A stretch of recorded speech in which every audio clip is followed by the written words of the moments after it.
Thank you, Ambassador. I know you're enjoying your time here tremendously, and you are doing an outstanding job. It's great to look at her and see so many friends, too. Who would have thought I could come this far north and know this many people? It is heartening to me. I grew up in Southern California, about 4 minutes from Disneyland, which claims to be the happiest place on earth by trademark. So you'll have some work to do here. Get the trademark. Thanks for being here. Thanks especially to Foreign Minister Soini, Foreign Minister Thoraldsen, Mikkelsen, and Minister Bagger. I also understand we have Mayor Latvinen here, and lots of city leaders from this special place. I'm looking forward to my stay here. Thanks for your hospitality, too. I'm touched by your warm welcome. This is only the second time I've had the opportunity to visit Finland, but I really do feel, as I said earlier, that I am among friends. The Finnish people have a tradition of hospitality for visiting Americans. I love the story of Eleanor Roosevelt and her visit to this city in 1950 to check on your post-war Reconstruction progress. It was short notice, and the Finns wanted to place a special place for her arrival.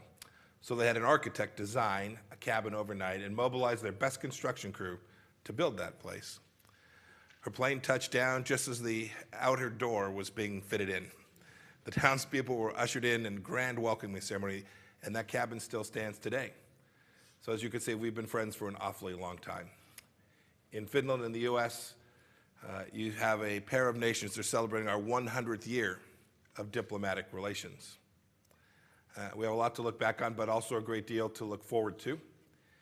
And I want to speak today about our future, not just about our bilateral future, but about our future in this region, here in the Arctic. And what better place to do it for me to have the opportunity to participate in the Arctic Council. It's an honor to gather here this week with fellow members, the 7 other nations in addition to the United States, and the proud indigenous people.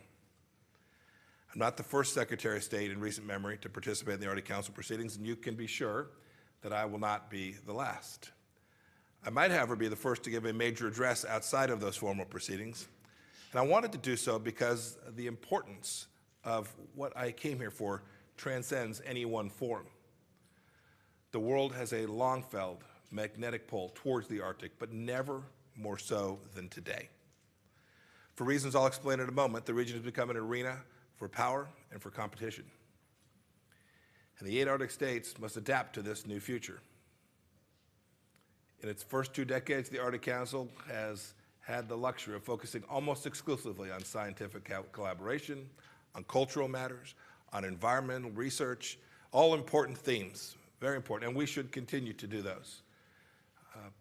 But no longer do we have that luxury of the next 100 years.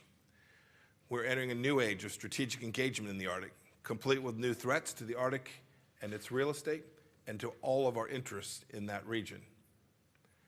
Before we sit down for tomorrow's formal council meetings, I want to give a voice to a sense of what's at stake and what I think we can do together about it.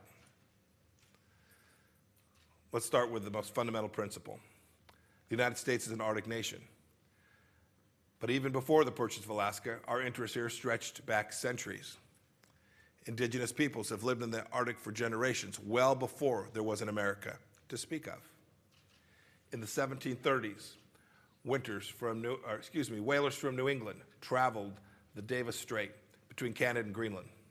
In the 1800s, our polar explorers were celebrities. The funeral procession for one of them, Alicia Kent Kane, was said to be the 2nd largest of the century, bested only by the Lincolns. Alaska was purchased by the United States in 1857, and the deal was completed by Secretary of State William Seward. After he retired, Seward was asked, what's the greatest contribution he made during his long and very distinguished career? He had to pause for just one moment to say that the purchase of Alaska was my most important undertaking, but it will take the country a generation to truly appreciate that. Now here we are, multiple generations later. This is our time to appreciate it like never before. This is America's moment to stand up as an Arctic nation and for the Arctic's future. Because far from the barren backcountry that many thought it to be in Seward's time, the Arctic is at the forefront of opportunity and abundance. It houses 13% of the world's undiscovered oil, 30% of its undiscovered gas, and an abundance of uranium, rare earth minerals, gold, diamonds, and millions of square miles of untapped resources. Fisheries galore. And its centerpiece, the Arctic Ocean, is rapidly taking on new strategic significance. Offshore resources, which are helping their respective coastal states, are the subject of renewed competition. Steady reductions in sea ice are opening new passageways and new opportunities for trade. This could potentially slash the time it takes to travel between Asia and the West by as much as 20 days. Arctic sea lanes could come the 21st century Suez and Panama canals. And that leads me to my second point. The second point is this: to leverage the Arctic continental, all nations, including non-Arctic nations, should have a right to engage peacefully in this region.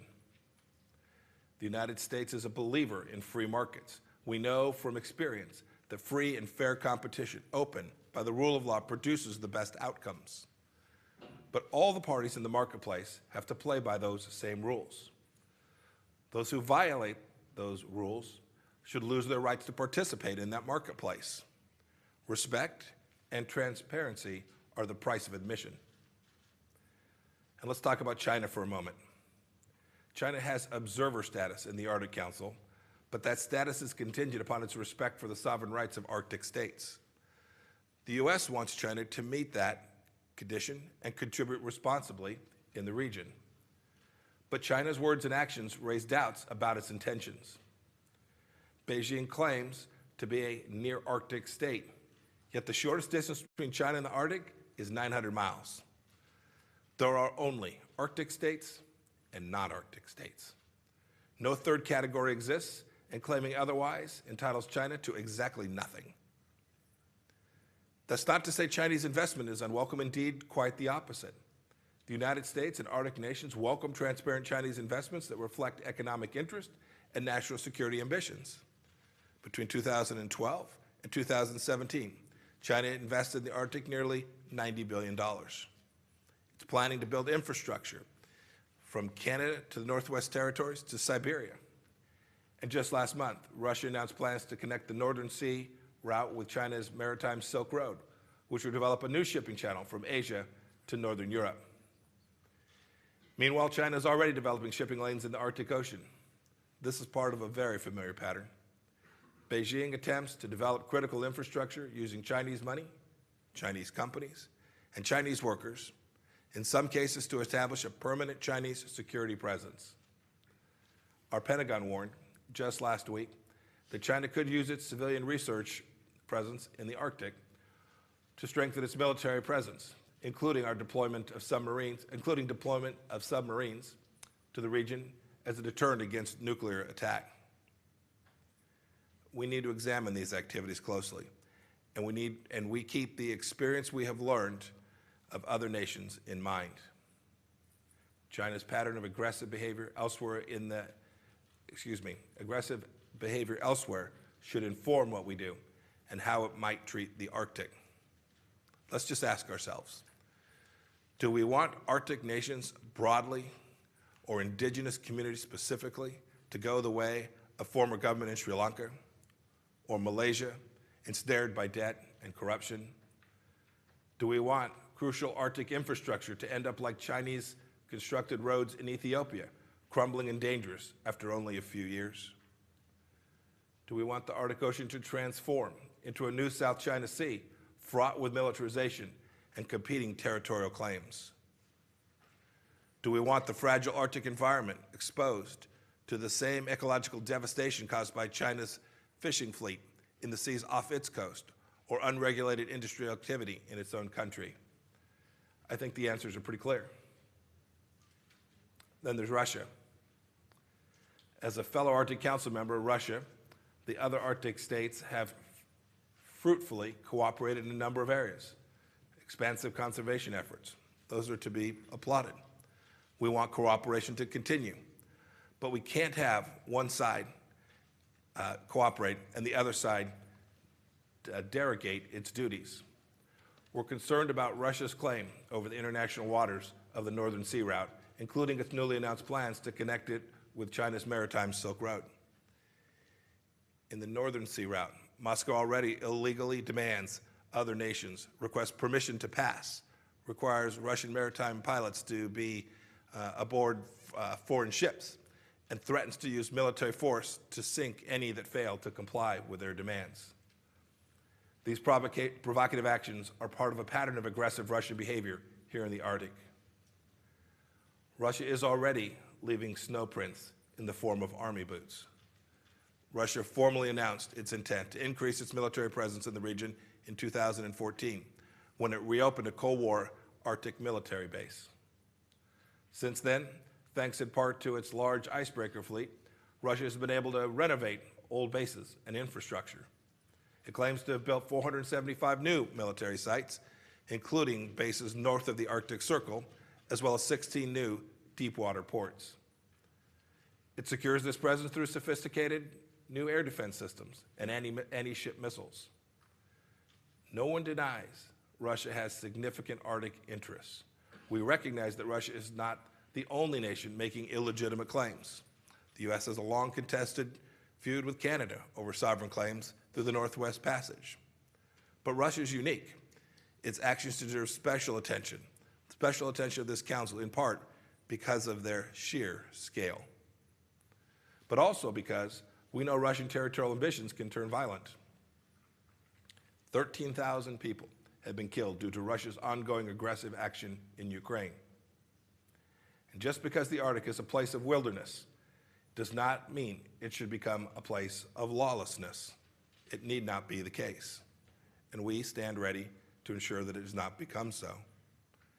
As I said in a speech in Chile, in Santiago, just a few weeks ago, American leadership stands in stark contrast with the Chinese and Russian models. When the U.S. chaired this council, we made strides to improve suicide prevention among indigenous youth and funded new sanitation capacity in rural villages. American commitment to the region has been bipartisan, spanning multiple administrations. The Trump administration, however, recognized that America could do more, and we will. We intend to. Today, America is sharing its focus on the Arctic and securing its future. Under President Trump, we're fortifying America's security and diplomatic presence in the area. On the security side, partly in response to Russia's destabilizing activities, we are hosting military exercises, strengthening our force presence, rebuilding our icebreaker fleet, expanding Coast Guard funding, and creating a new senior military post for Arctic affairs inside of our own military. We're also leveraging the important partnerships that we will expand on even this week. NATO's Trident structure exercise last fall was the largest Arctic military exercise since the Cold War, with over 50,000 persons participating. On the diplomatic side, too, we're fully engaged. We're working to strengthen our presence across the entire region and enhance our engagement with each of our Arctic partners. I'll have more to announce on that on a later stop on this trip. In addition to security, President Trump is committed to leveraging resources in environmentally responsible ways. He knows this white expanse can also be green. Our administration helped Arctic states seal the Central Arctic Fishery Agreement. It was one of the first times in history that a region band together to preemptively solve a threat to environmental resources. We should all be very proud of that. Our administration has also freed up energy exploration in the Arctic National Wildlife Refuge. We've exported offshore energy production in the safest way possible, while also hosting joint oil spill exercises with regional partners. And I'm pleased to announce today that the U.S. Secretary of Energy, Rick Perry, will deliver the keynote address at the Arctic Circle Assembly later this year in Iceland. He'll also talk more there about how we plan to increase access to the Arctic's resources and do so in an environmentally responsible way. Look, the facts speak for themselves. America is the world's leader in caring for the environment. Our energy-related CO2 emissions fell by 14% between 2006 and 2017. The rest of the world rose by more than 20% during that same time period. Our black carbon emissions are down 16% since 2013 and are on track to drop by nearly half by 2035, the best of any Arctic country. Meanwhile, it isn't clear that Russia is reducing emissions at all, despite being the largest emitter of black carbon in the entire Arctic. The United States is achieving our reductions the American way, through scientific work, through technology, through building out safe and secure energy infrastructure, and through our economic growth, and doing it in a way that doesn't stifle development with burdensome regulations that only create more risk to the environment. Compare the data of the United States to China. Our CO2 emissions more than tripled between, China's CO2 emissions tripled between 2000 and 2016. Do we want that kind of output in one of the most precious and pristine corners of the world? I want to close by talking about two principles that have long defined the Arctic and which are needed in the new era more than ever. That's partnerships and courage. They're common threads through the centuries here in the Arctic. Indigenous people carved civilizations into the ice. Explorers drudged onward in the face of danger and death. And soldiers and diplomats secured the region when it mattered the most. And sometimes courage and partners come from unlikely places, like a bar in Duluth, Minnesota.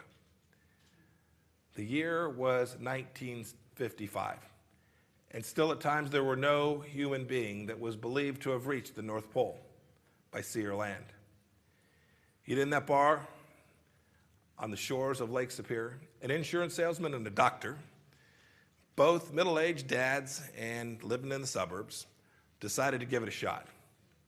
They recruited a high school geography teacher and a mechanic, and they also sought a Canadian partner, someone more familiar with the North Country, settling on a Canadian snowplow racer.